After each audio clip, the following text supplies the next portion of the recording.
Recently, I picked up an awesome new hobby, but to be honest, I'm kind of scared for my wallet. Audio equipment, especially when you're buying things new, can get really expensive.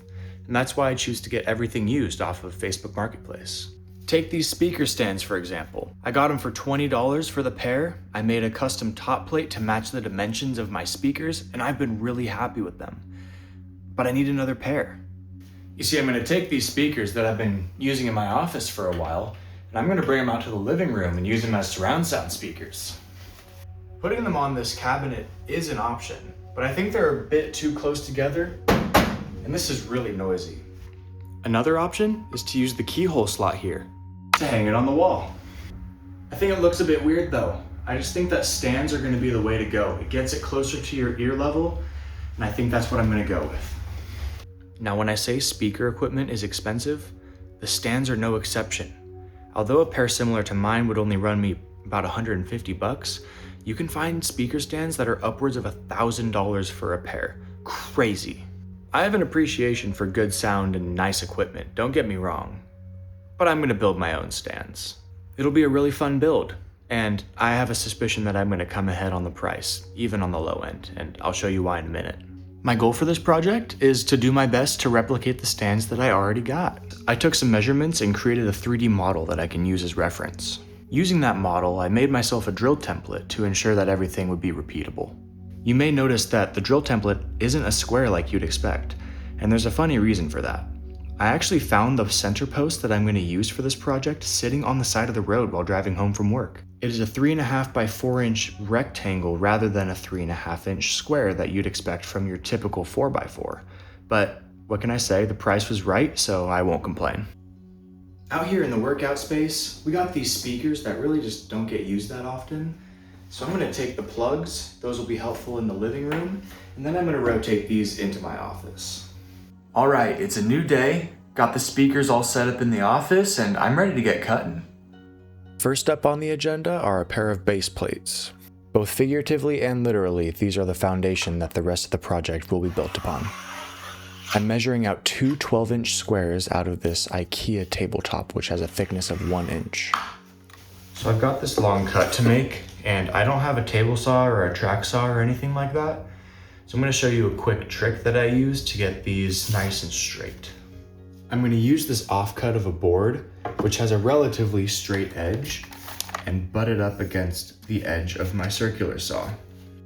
I'm gonna roughly measure out the placement, clamp it in place with some clamps, and then run it along the length. It won't be perfect, but for this purpose, it'll be perfectly sufficient. I highly recommend double checking your alignment after clamping. It's easy to reclamp, but it's really difficult to recut.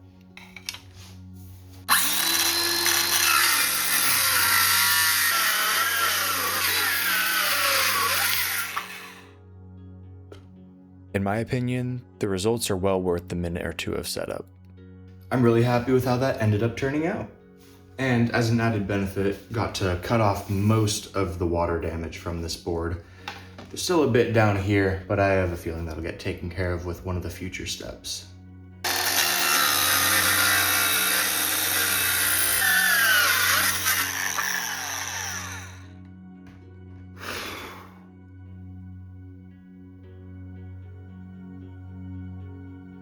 Some of you may be wondering why I'm using this old IKEA tabletop for the stands, and there's two reasons actually. One, I just had it lying around and I wanted to reuse some old scrap that I had sitting around. The second reason is because this is actually 1 inch thick. You can find 1 inch lumber at the lumberyard, but it doesn't actually measure up to 1 inch thick. It only measures 3/4 of an inch. So to get the sturdy base, I'm gonna stick to the tabletop because that gets me the thickness that I'm looking for. With that said, if you're choosing to follow along and you're buying all your lumber new, there's no need to buy a separate 1 inch thick board. You can make everything from the 3/4 and you'll be just fine. Although this would work perfectly fine in its current state as a functional base, I'm looking to learn a new skill today. I 3D printed this corner radius template and I bought a used router. And so we're gonna learn how to use a new tool today. We'll see how it goes. Before we go any further, I just wanted to hop in and say that the 3D printed wrenches that I made were not strong enough to get the collar tight enough for me to feel comfortable using the router. I went out and picked up another metal wrench just so I could tighten it down properly. Doing a fun project isn't worth losing a finger or hurting yourself in any way, so just go out, do it right, have fun, but be safe. Maybe in the future I'll look into getting some sort of laser cutter or CNC mill or something so I can make my own wrenches. I think that'd be pretty cool. That's a future project though.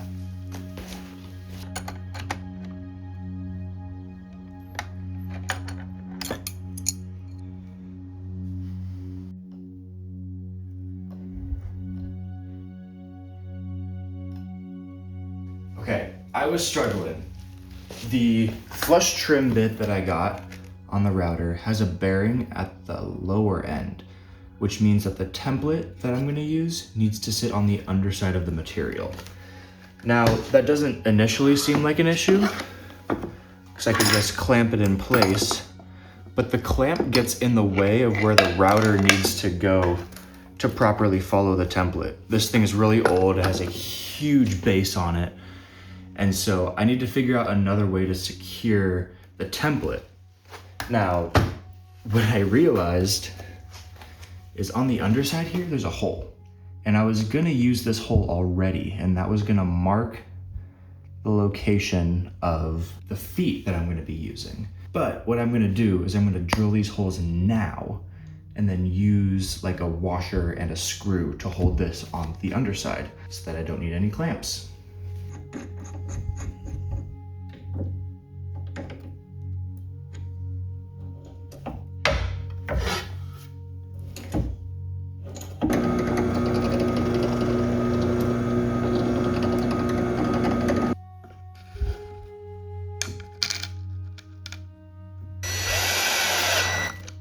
Yeah, I'm super happy with how that ended up working out.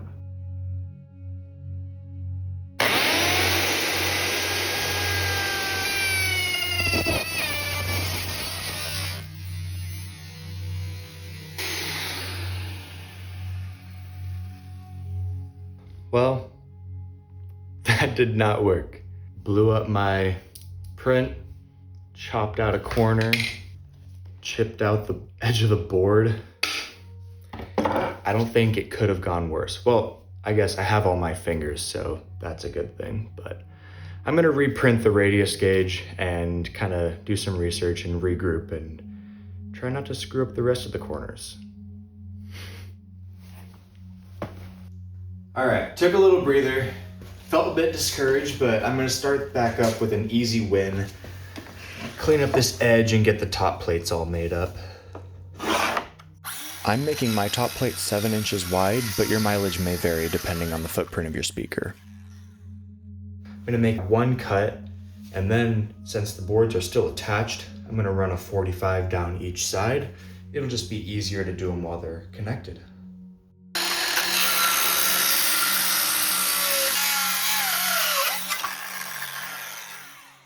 I just gotta split them apart.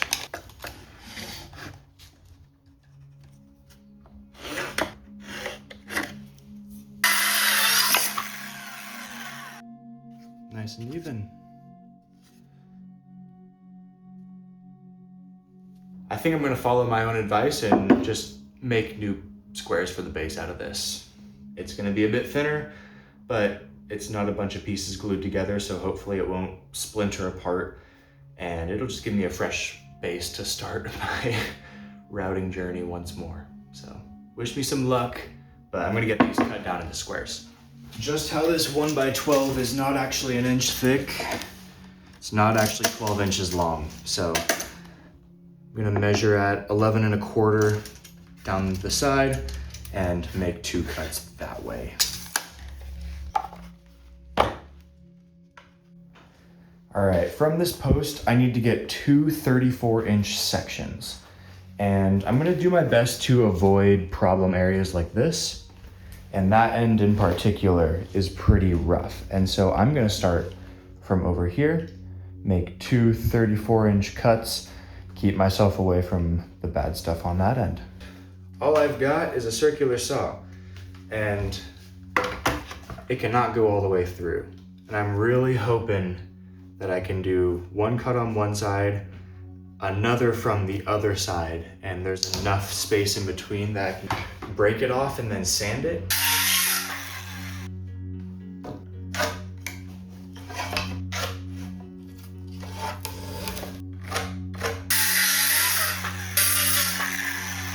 Pretty easy. Yeah, there we go. Just a little nub to sand down, that'll be no problem. Oh, wow, that came out really smooth. There's like no lips. Sweet, another win. Let's make another.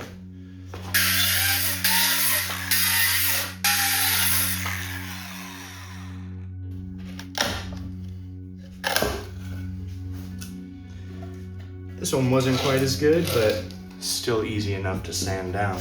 All right, got all the parts all cut up, and now it's just gonna be finishing each section. And I'm gonna start with the top boards.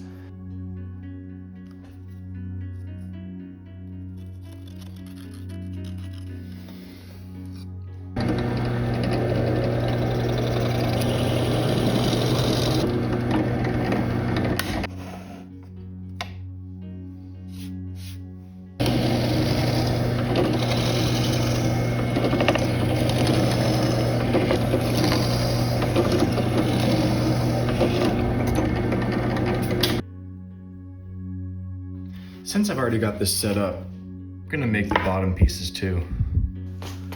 Okay, I did a bit of research and a bit of practice on this offcut. I think it's gonna turn out really good. I'm feeling confident enough to start doing it on the actual boards, so let's go do that.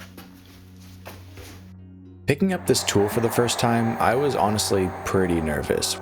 Pressing the trigger fires it right up and it immediately makes its presence known.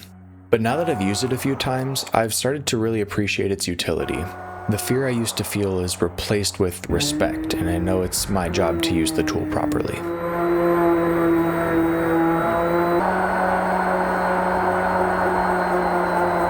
The posts and the top plates are now finished with cutting, so I'm just giving them a quick sand before moving on to the bottoms. Nothing left to do but to wrap up the base plates. Let's hope it goes better than last time.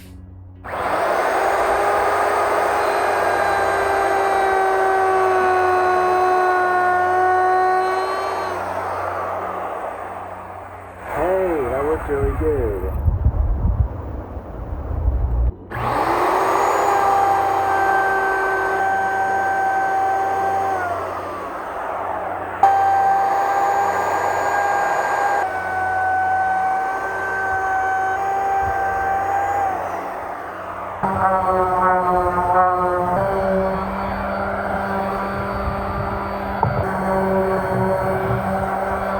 And now that those are all wrapped up, all there is to do is assemble it.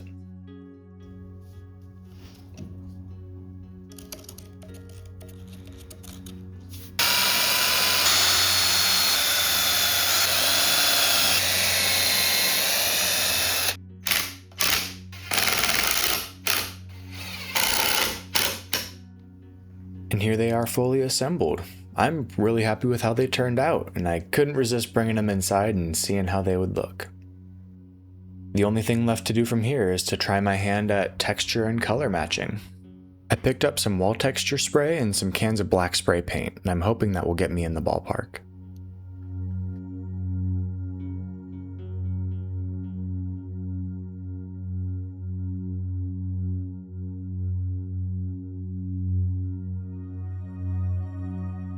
Considering I didn't do any tests, it turned out way better than I anticipated. I'm really happy with it. It's definitely not perfect, but I'm totally okay with that. Since the stands needed a few hours to dry, I decided to come inside and terminate some speaker wire. That's gonna run from the front of the room, around by the windows, into the back, and that's where we're gonna hook up the surrounds. Hopefully by now the stands are dry and we can bring them in and see how they turned out. My initial plan was to use these PETG feet that I printed with a screw. But now that I had to change what board I'm using, this will protrude through the top. So I'm gonna have to switch to these smaller screws, but that's okay.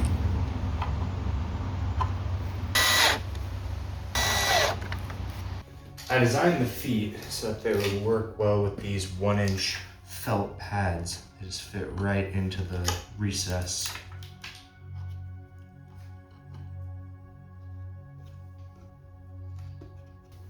To be completely honest, I'm stoked. These look great.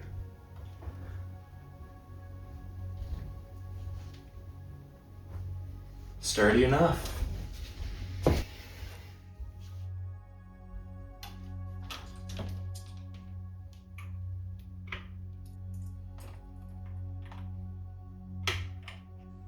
All there is to do now is run the calibration setup and we're ready to listen. I'm really excited.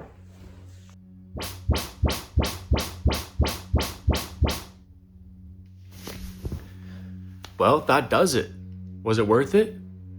Absolutely. I'm really happy with it. The space feels so much more immersive, hearing the ambient birds and airplane noises in the distance. It's a really cool thing to have in your own house. But that's just my answer.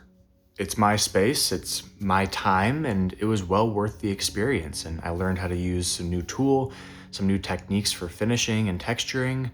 So yeah, absolutely it was worth it for me. But for someone else, it may not be, and that's okay. Some people would rather spend the money than the time. Totally understandable.